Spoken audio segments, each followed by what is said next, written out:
Hi, welcome to Lunch and Learn with Vince. I got a special guest, Larry Bachus, my good friend, also known as the Pump Guy. He's an inventor and a writer. Larry, welcome. Hello, Vince. I got a couple of questions for you today. Okay. You having a good day? Yes, I'm having a very good day. Good, good. So I've talked in the past on my Lunch and Learns about the ORID. You're an inventor, and I want to talk about what it's like to be an inventor today. The whole conversation is just about what's it like to be an inventor. Well, it's a lot of fun. It's a lot of fun to be an inventor. I think that I'm not an inventor. I just make things, and it's like, I mean, like if you can fry chicken, are you an inventor? If you can make biscuits, are you an inventor? I just make things, and a couple of them have proven to be commercially successful.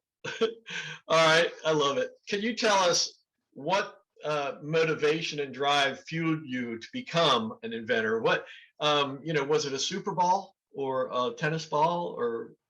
Well, no, I was a child. I was a child a long time ago, and I always made my own. I made my own toys in a way, and so some surveyors came through my neighborhood to expand the neighborhood that I was living in, and they wanted somebody to carry their poles and their measuring equipment and they wanted somebody that could lead them through the woods. We had this big woods out behind my house, trees and pathways, and so I led these guys, and then we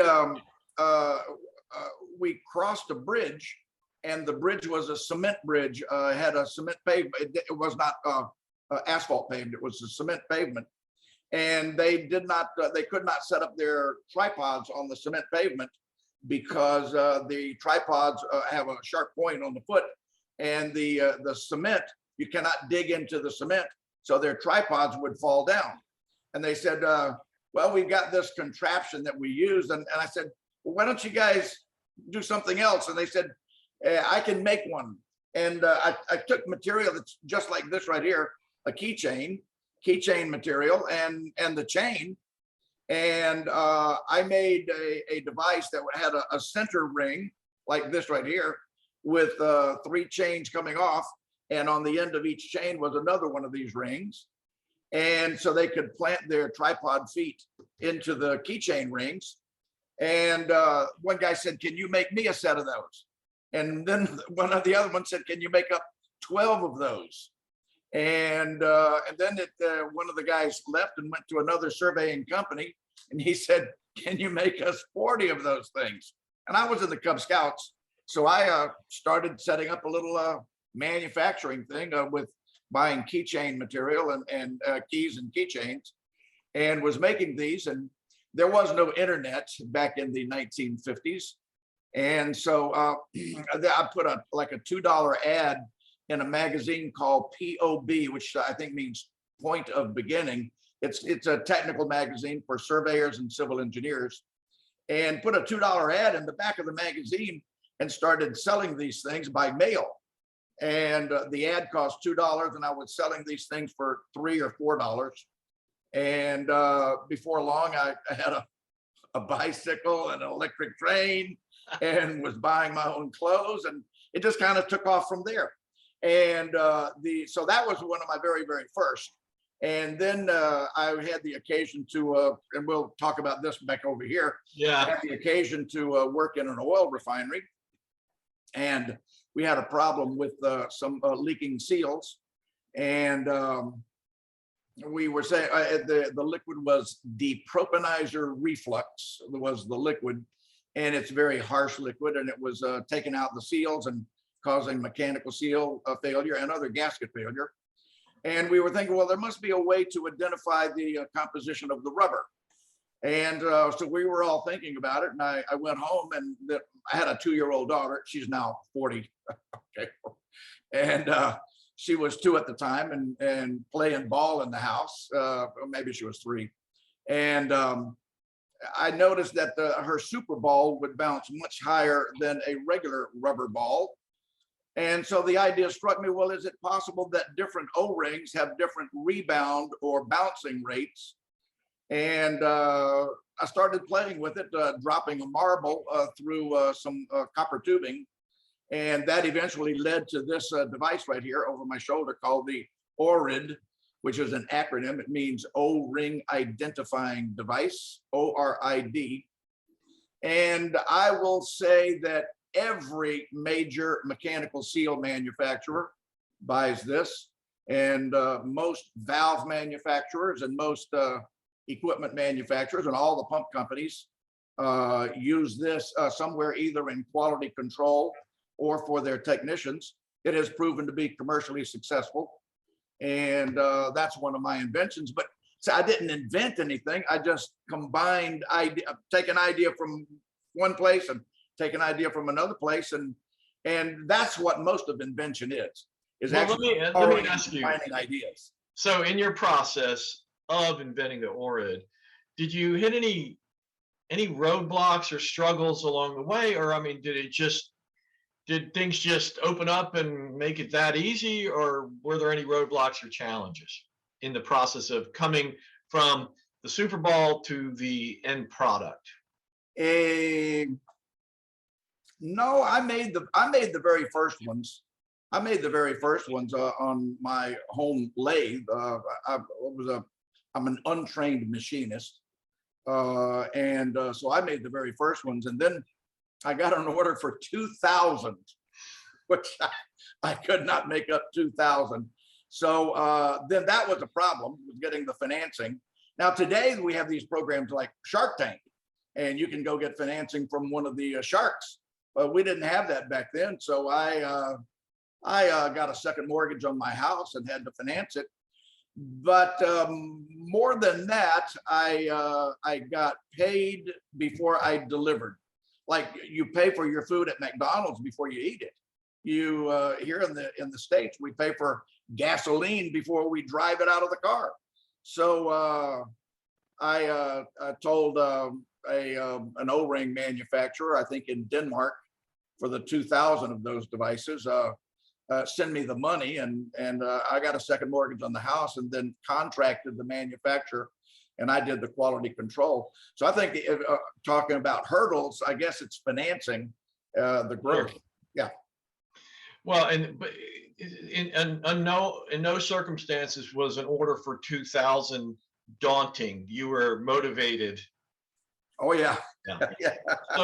So what advice would you give a young inventor? What was something, if I wanted to get it off the ground, what would you give me advice wise if somebody was coming up? Most cities, in my city, Nashville has one. It's an inventors club.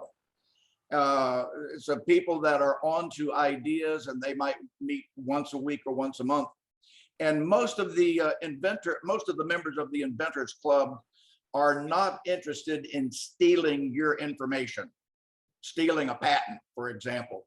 They're not interested in that. They're all very good at bringing an idea from here and bringing an idea from there, and saying, well, this is working here, this is working there, and you get ideas from these people. And so that I would say more than anything, maybe joining and participating in an inventors club or an inventors society. All right. So again, we're sharing this tribal knowledge with folks of all walks of life. Once they get to the point where they join the inventors club and they're creating their ORID-like products out there, where you're maybe the first couple prototypes are on a lathe. Any advice on bringing it from manufacturing it on your own to full fruition, besides the getting financial backing? Is there any other advice, any pitfalls, or any areas that a new inventor might want to be aware of along the way? I don't think so. I think it's most important to know where your market is. Is this something that everybody would want, or is this something that a certain profession would want? So I think know your market, and as much as possible, handle it yourself. The people at Shark Tank would never take any of my inventions. They would say, there's no market for that. But in oil refining and chemical processing, these products here behind me, there's a relatively large market, and it's good for me. Being an inventor doesn't necessarily mean that you're automatically a millionaire. It means that it can keep the wolf away from the door. It can pay the bills and maybe send a couple of kids to college and things like that, but it doesn't make you a millionaire. Well, it certainly makes you a hot topic in the pump industry. Here at Empowering Pumps and Equipment, we are big fans of yours, and I would imagine you're fans of ours as well.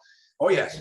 If I could just get you to share your email address and your phone number, and anybody that's interested in learning more about not only being an inventor, but about the ORID product or the turbo tank, they can get a hold of you. How?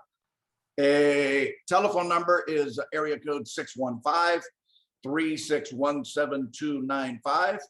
And the email address is Larry, L-A-R-R-Y, at Bachus Inc. And you can see it right here on B-A-C-H-U-S, Inc., I-N-C for incorporated. And I do recommend getting a good attorney. Get a tax attorney. So get an accountant who is also an attorney. That has been very useful for me. That's a piece of advice along with the Inventors Club. Well, there you go. That's a great way to wrap it up, folks. Remember, get a good tax attorney. Get a good tax attorney. Yes. Wow. Well, another fine interview with you, Larry. Thank you so much. And I hope this helps any inventors, sorry, long day. Hope it helps any inventors develop their products and move from idea to marketplace. Larry, thanks again. Y'all have a great day. Goodbye, Vince. Take care now. Bye-bye. Bye.